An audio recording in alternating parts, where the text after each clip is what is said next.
The cold metal floor pressed against Kethvar's bleeding chest as he crawled through the wreckage of his fighter ship. His green-scaled skin was torn in many places, and dark blood dripped from deep cuts on his arms and legs. Every breath hurt. His yellow eyes could barely see through the smoke and dust that filled the air. The great space battle was over. The sounds of laser fire and exploding ships had stopped. Now there was only silence and the smell of burning metal. Kethvar tried to remember what had happened. His squadron had been attacking a human colony world when enemy fighters came from nowhere. The battle was fierce and fast. Then his ship was hit, spinning out of control before crashing on the planet's surface.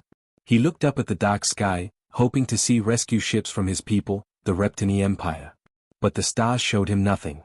His fleet was gone. They had followed the old ways of his people. The strong survived. The weak were left behind.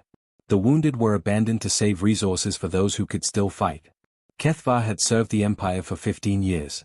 He had killed many enemies. He had followed every order without question. He had been a loyal soldier. But now he lay broken and forgotten, like a piece of trash thrown away when it was no longer useful. His breathing became harder. The pain in his chest grew worse. He could feel his life slowly leaving his body. In Reptini culture, this was how warriors were supposed to die. Alone. In battle. It was considered an honor. But Kethvar felt no honor. Only pain and sadness. Through the broken glass of his cockpit, he saw movement in the distance. Figures were walking toward the crash site. At first, he thought they might be more Reptini soldiers coming to finish him off. But as they got closer, he realized they were humans from the nearby colony settlement. Kethvar tried to reach for his weapon, but his arm would not move. He was too weak. He waited for the humans to kill him. That would be the normal thing to do. His people had been raiding human settlements for months. Many humans had died. Now they would have their revenge. The first human to reach him was a man with black hair and kind eyes. He wore white clothes marked with red crosses. A healer. The man knelt down beside Kethvar's broken body and began examining his wounds. Behind him, more humans arrived carrying medical equipment and stretchers. Kethvar stared in confusion. These were not soldiers coming to execute him. These were doctors and nurses coming to help him. "We need to get him to the medical center right away," the human doctor said to his team. His voice was calm and professional. "His injuries are very serious, but we can save him if we move quickly." Another human, a woman with short hair and a worried expression, stepped forward. "Doctor, this creature is one of them. His people have been attacking our settlements. They killed dozens of our people just last week. How do we know he won't try to hurt us when he gets better?" The doctor continued working on Kethvar's wounds as he spoke. "Right now, he's not an enemy soldier. He's a patient who needs medical help. That's all I need to know." Kethvar listened to their strange words. In his language, there was no word for showing kindness to an enemy. In Reptini society, you either dominated others or you were dominated. You either killed or were killed. There was no middle ground. More humans gathered around the crash site. Some looked angry. Some looked afraid. But none of them tried to hurt him. Instead, they carefully lifted him onto a stretcher and began carrying him toward their settlement. As they walked, Kethvar saw the human colony for the first time. It was much smaller than Reptini military bases. The buildings were simple but well built. Gardens grew between the structures, full of colorful flowers and food plants. Children played in open areas, their laughter filling the air. Everything about this place was different from what he knew. Reptini cities were all about strength and control. Gray buildings. Military training grounds. No beauty or joy anywhere. But this human settlement seemed designed for happiness and peace. The humans carried him into a clean, bright medical facility. They placed him on a soft bed and began attaching machines to monitor his body. The doctor worked quickly, cleaning his wounds and giving him medicine for the pain. "Don't worry," the doctor said softly. "You're safe now. We're going to take good care of you." Kethvar tried to understand why these humans were helping him. His people had taught him that humans were weak creatures driven by foolish emotions. They were supposed to be easy to conquer because they cared too much about individual lives instead of focusing on the strength of the group. But looking at these humans now, Kethvar began to wonder if everything he had been taught was wrong. These people were not acting weak. They were acting strong. It took great courage to help an enemy who might kill you later. As the medicine began to work and the pain started to fade, Kethvar felt something he had never experienced before. These strangers were showing him kindness for no reason except that he needed help. They asked for nothing in return. For the first time in his life, Kethvar began to question everything he believed about strength, honor, and what it meant to be civilized. 3 days had passed since the crash. Kethvar opened his yellow eyes slowly, expecting to find himself in chains or a prison cell. Instead, he saw clean white walls and soft morning light coming through a large window. Medical machines beeped quietly nearby, showing that his heart was beating steady and strong. His wounds had been carefully bandaged with soft cloth. Someone had cleaned the dried blood from his scales and given him fresh water to drink. A warm blanket covered his body. Everything smelled clean and safe, not like the harsh metal and chemical smells of Reptini medical facilities. Dr. Minho Kim sat at a desk nearby, reading from a tablet and making notes. When he noticed Kethvar was awake, he stood up and walked over with a gentle smile. "Good morning," Minho said slowly in broken Reptini language. "How do you feel today?" Kethvar stared in shock. This human had learned to speak his language. No enemy had ever bothered to learn Reptini words before. They usually just screamed in fear or anger before dying. "Why?" Kethvar whispered in rough English. His throat was dry and his voice sounded strange after days of silence. Minho poured water into a cup and helped Kethvar drink. The water was cool and clean, better than anything Kethvar had tasted in the military. "Because you needed help," Minho answered simply. "That's what we do here. We help people who are hurt." "But I am enemy," Kethvar said, struggling with the human words. "My people kill your people." Minho nodded sadly. "Yes, there is fighting between our peoples. But you did not choose to crash here. You did not choose to be hurt. Right now, you are just someone who needs to get better." A woman in blue clothes entered the room carrying a tray of food. She had long black hair tied back and moved with quiet confidence. Kethvar tensed, ready to defend himself, but she showed no fear of his sharp teeth and claws. "This is Nurse Haiji," Minho explained. "She prepared special food for you. We studied what your people eat to make sure it would help you heal." Haiji set the tray down and spoke in a calm voice. "The meat is cooked the way your people like it. Not too much heat. And there are fruits that have the vitamins your body needs." Kethvar looked at the food with confusion. In Reptini culture, prisoners were given only enough food to keep them alive. But this meal looked better than what regular soldiers ate back home. There were several types of meat, fresh fruits, and even something that looked like dessert. "You study my people's food?" he asked. "Of course," Haiji said. "How can we help you get better if we don't understand what your body needs?" This made no sense to Kethvar. Why would enemies care about his needs? Why would they spend time learning about Reptini biology and culture just to help one wounded soldier? As he ate, Kethvar watched the humans through his window. He could see people working in gardens, children learning in outdoor classrooms, and families eating meals together. Everyone seemed relaxed and happy. There were no guards marching around. No one looked afraid. "Where are your soldiers?" Kethvar asked. "We have some security people," Minho replied. "But this is a colony for families, not a military base. Most people here are farmers, teachers, engineers, doctors. We came here to build a new life, not to fight wars." "Then how do you protect yourselves?" "We try to avoid fighting when we can. When we cannot avoid it, we defend ourselves. But we do not go looking for battles." This was completely opposite to everything Kethvar knew. Reptini society was built around military strength. Everyone was a soldier first, everything else second. The idea of a place where people focused on growing food and raising children instead of preparing for war seemed impossible. Later that day, a young girl came to visit. She was about 8 years old with bright eyes and a big smile. She carried a drawing pad and colored pencils. "This is my daughter Minji," Minho said. "She wanted to meet you." Kethvar stared at the small human child. In Reptini culture, younglings were kept away from dangerous situations. They were trained for combat from an early age and taught to fear everything that was not Reptini. But this little girl showed no fear at all. She walked right up to his bed and held up a drawing she had made. "I drew your spaceship," Minji said proudly. "It looks really cool, even though it's broken now." The drawing was colorful and cheerful. She had drawn flowers growing around the crashed ship and birds flying overhead. It was nothing like the dark, serious art that Reptini children were taught to make. "Do you like it?" she asked. Kethvar nodded slowly. "Yes. It is beautiful." Minji beamed with happiness. "I'm going to draw more pictures for you while you get better. Do you want to tell me about your home planet? I bet it's really interesting." For the next hour, the little girl asked him questions about Reptini culture, their technology, their food, their cities. She listened to his answers with genuine curiosity, not the fear or hatred he expected. When visiting time was over, Minji waved goodbye. I'll come see you tomorrow. Maybe you can teach me some words in your language. After she left, Kethva lay in his bed thinking. These humans were not acting like the weak, emotional creatures he had been taught they were.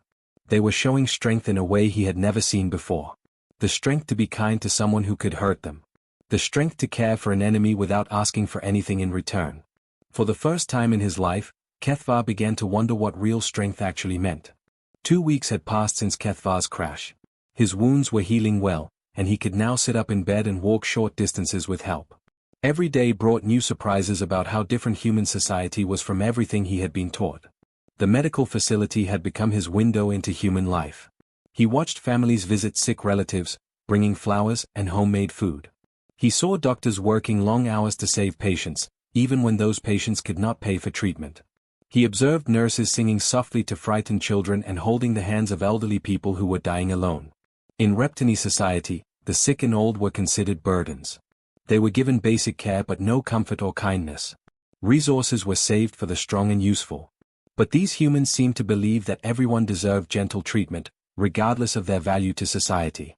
One morning, Colony Administrator Jiwon Park came to visit. She was a serious woman with gray hair and tired eyes. Behind her walked 2 security guards in simple uniforms. "How are you feeling today?" Jiwon asked, sitting in a chair beside his bed. "Better," Kethva replied. His English was improving quickly. "Thank you for helping me." Jiwon nodded, but her expression was troubled. "I need to talk to you about something important. Some people in our colony are very angry about you being here. Your people attacked our outer settlements 3 times in the past 2 months. 4 to 7 of our people died in those raids." Kethva felt shame wash over him like cold water. He had participated in those attacks. He had killed humans who were probably just like the ones caring for him now. "I understand their anger," he said quietly. "Yesterday, a man named Suk tried to get into this building with a weapon," Jiwon continued. "He lost his son in the last raid. The security team stopped him, but barely. These guards are not here to watch you. They are here to protect you from people who want revenge." One of the guards, a woman named Captain Soyoung, stepped forward. "We cannot blame you for the actions of your entire people," she said. "Right now, you are a patient under our protection. That means something here." Kethva was confused. "But I did fight in those battles. I did kill your people. Why do you protect me?" "Because holding you responsible for every crime your government committed would be like blaming every Reptini for your actions," Jiwon explained. "We judge people by their individual choices, not by what group they belong to." This concept was completely foreign to Kethva. In Reptini culture, the group was everything. If one member of a military unit failed, the entire unit was punished. If one family member committed a crime, the whole family shared the shame. Individual identity meant nothing. Later that day, old man Suk appeared at the medical facility. He was thin and bent with age, his eyes red from crying. Captain Soyoung blocked his path, but Suk raised his hands to show he carried no weapons. "I just want to see the creature that killed my boy," Suk said in a broken voice. Soyoung looked uncertain, but Dr. Minho nodded. "Let him come in. But I stay with them." Suk walked slowly to Kethva's bed. For a long moment, the two looked at each other in silence. Kethva saw terrible pain in the old man's eyes. Pain that he had helped cause. "My son was 19 years old," Suk said finally. "He was going to be married next month. He was studying to become an engineer. He wanted to build better houses for our colony." Kethva felt something twist in his chest. In battle, enemies were just targets. He had never thought about their lives, their families, their dreams. "I am sorry," Kethva said. The words felt strange in his mouth. Reptini soldiers never apologized for doing their duty. "Are you?" Suk asked. "Or are you just saying that because you need our help?" Kethva thought carefully before answering. "I do not know. In my culture, we do not think about the people we kill. We think only about completing the mission. But now I think about your son. I think about what his life might have been. And I feel sad." Tears rolled down Suk's cheeks. He was a good boy. He never hurt anyone. He just wanted to build things and make people happy. "In my world, such gentleness would be seen as weakness," Kethva said softly. "But I am beginning to understand that maybe we are wrong about what makes someone strong." Suk stared at him for a long time, then turned and walked away without another word. That evening, little Minji came for her daily visit. She had drawn another picture, this one showing humans and Reptini working together to build a city. "Do you think our people could be friends someday?" she asked. Kethvar looked at her innocent, hopeful face. "I do not know. My people believe that only the strongest should survive. Your people seem to believe that everyone deserves to live and be happy." "Maybe both can be true," Minji said thoughtfully. "Maybe the strongest people are the ones who help others instead of hurting them." Her simple words hit Kethvar like a physical blow. He had spent his entire life believing that strength meant the ability to destroy your enemies. But these humans were showing him a different kind of strength. The strength to heal instead of hurt. The strength to forgive instead of seek revenge. The strength to hope instead of fear. As night fell and the medical facility grew quiet, Kethvar lay awake thinking about everything he had learned. His body was almost healed, but his mind was changing in ways that frightened him. He was beginning to see his own people through human eyes, and what he saw disturbed him deeply. For the first time in his life, Kethvar wondered if there might be a better way to live than the path of endless war and domination his people had chosen. 1 month after the crash, Kethvar was almost completely healed. He could walk without help and even assist the medical staff with simple tasks. Dr. Minho had taught him basic first aid, and he found strange satisfaction in helping heal others instead of causing wounds. The morning started like any other. Kethvar was helping Nurse Haiji organize medical supplies when alarms began ringing throughout the colony. Red warning lights flashed in every building. Through the window, he could see people running toward emergency shelters. "What is happening?" Kethvar asked. Haiji's face went pale as she checked her communication device. Reptini ships have been detected approaching the planet. 3 battlecruisers and several fighter squadrons. Kethvar's blood turned cold. He knew those ship designs. This was not a random raid. This was a full military operation. His people had come for him. Within minutes, massive shadows fell across the colony as the Reptini ships positioned themselves in the sky above. The largest vessel, a command cruiser, landed in the main plaza with a thunderous roar. Its weapon systems remained active, pointed at the human buildings. From his window, Kethvar watched armored Reptini warriors march out of the ship. At their head was a figure he recognized with growing dread. Commander Thekros, his former squad leader. A warrior known throughout the fleet for his cruelty and hatred of all non-Reptini life. Colony Administrator Jiwon Park walked out to meet them, flanked by Captain Soyoung and a small security team. She carried no weapons and held her hands visible to show peaceful intentions. "I am Colony Administrator Park," she announced in clear Reptini. "We have been caring for your wounded soldier.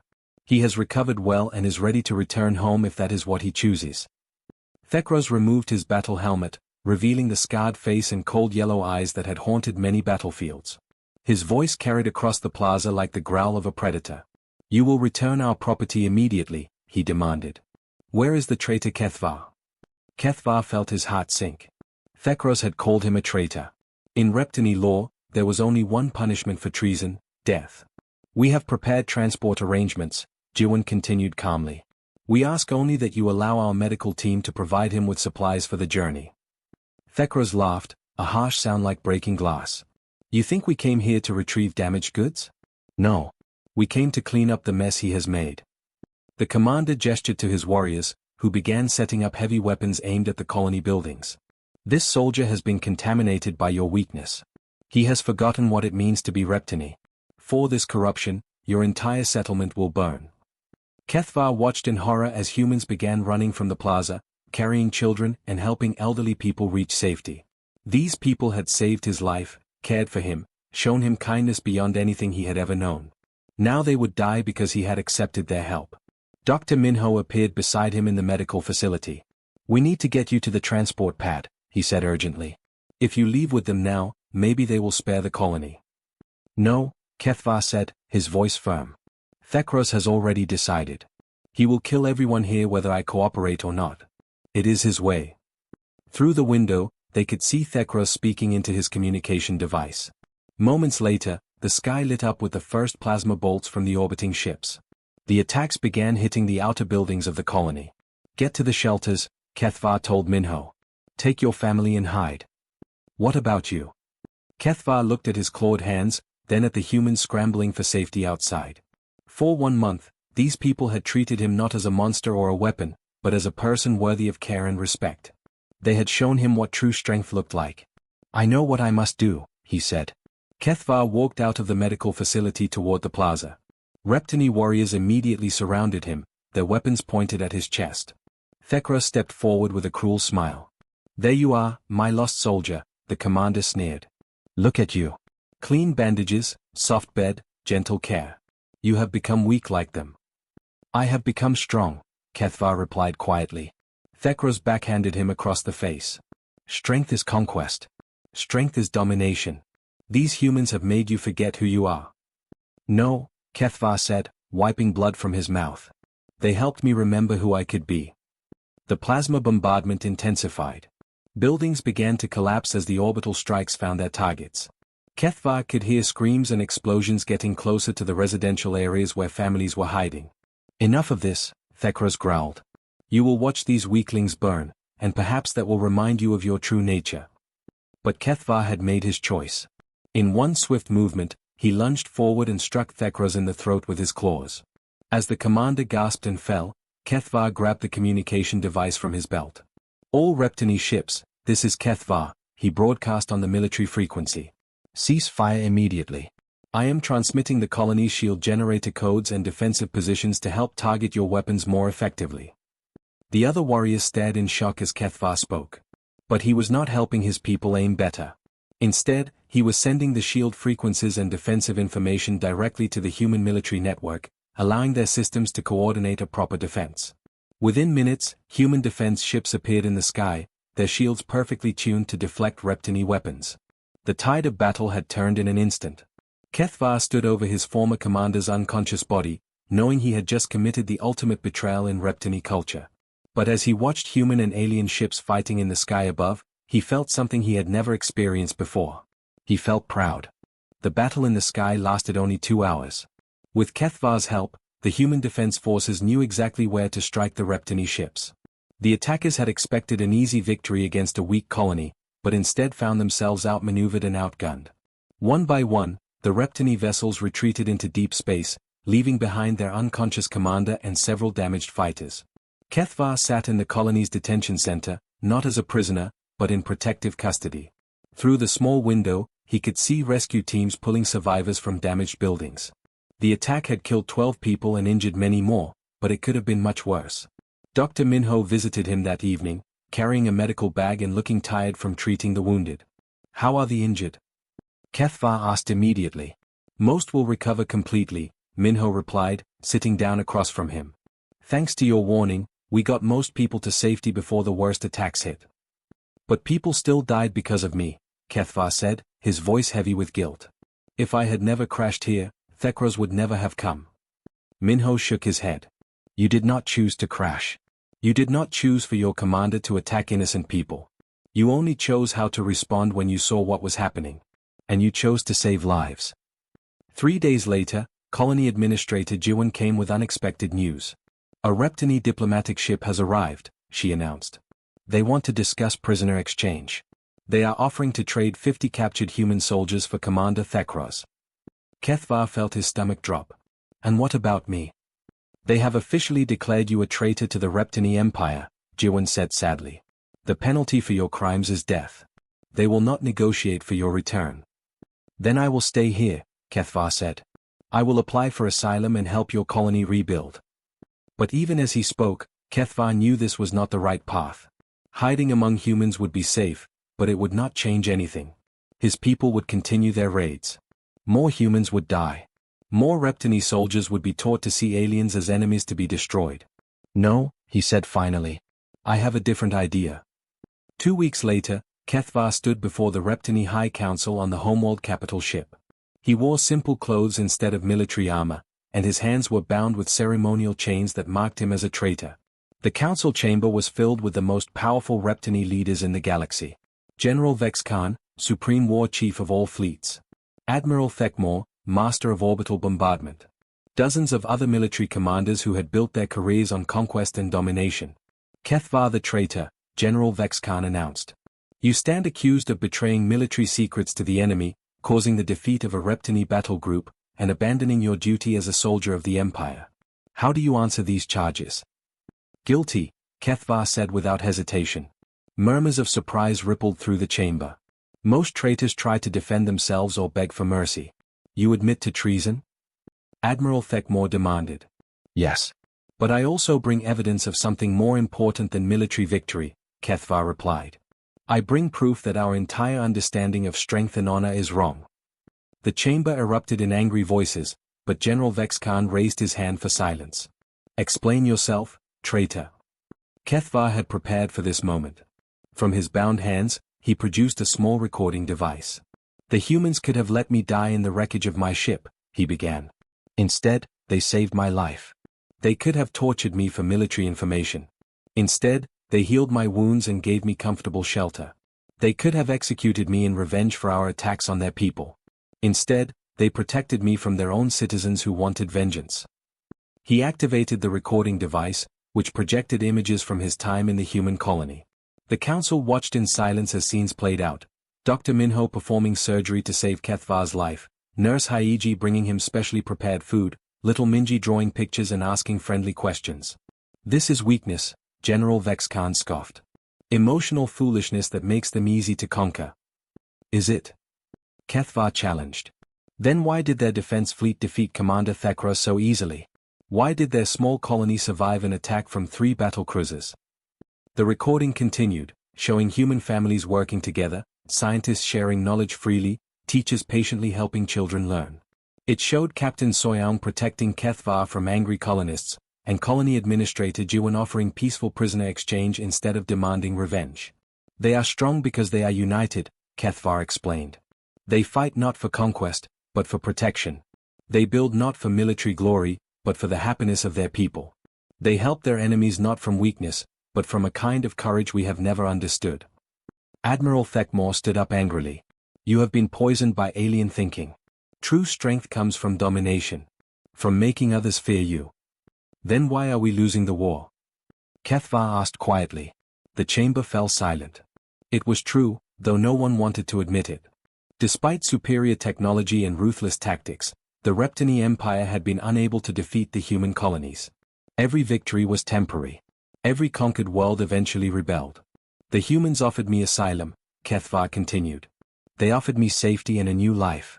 But I chose to come here instead, to face death, because I believe my people need to hear this truth. We have been fighting for the wrong reasons. We have been measuring strength in the wrong way. General Vexkhan studied the recording device, his expression thoughtful. What exactly are you proposing? Peace negotiations, Kethvar said. Real talks, not demands for surrender. Let us learn what these humans can teach us about building something better than an empire built on fear. The debate that followed lasted for 3 days. Some council members called for Kethvar's immediate execution. Others argued that his information about human society was valuable for military planning. But a few began to consider his words seriously. In the end, the vote was close, 7 for execution, 8 for further investigation. 6 months later, the first official peace talks between the Reptini Empire and the Human Colonial Alliance began in neutral space. Kethvar served as cultural translator, helping both sides understand each other's way of thinking. The negotiations were difficult and sometimes failed completely. But they continued, because both sides had finally begun to see that there might be a better way to resolve their differences than endless war. Kethvar never returned to his old life as a soldier. Instead, he became something new, a bridge between 2 different worlds, helping them learn that true honor came not from defeating your enemies, but from turning them into friends.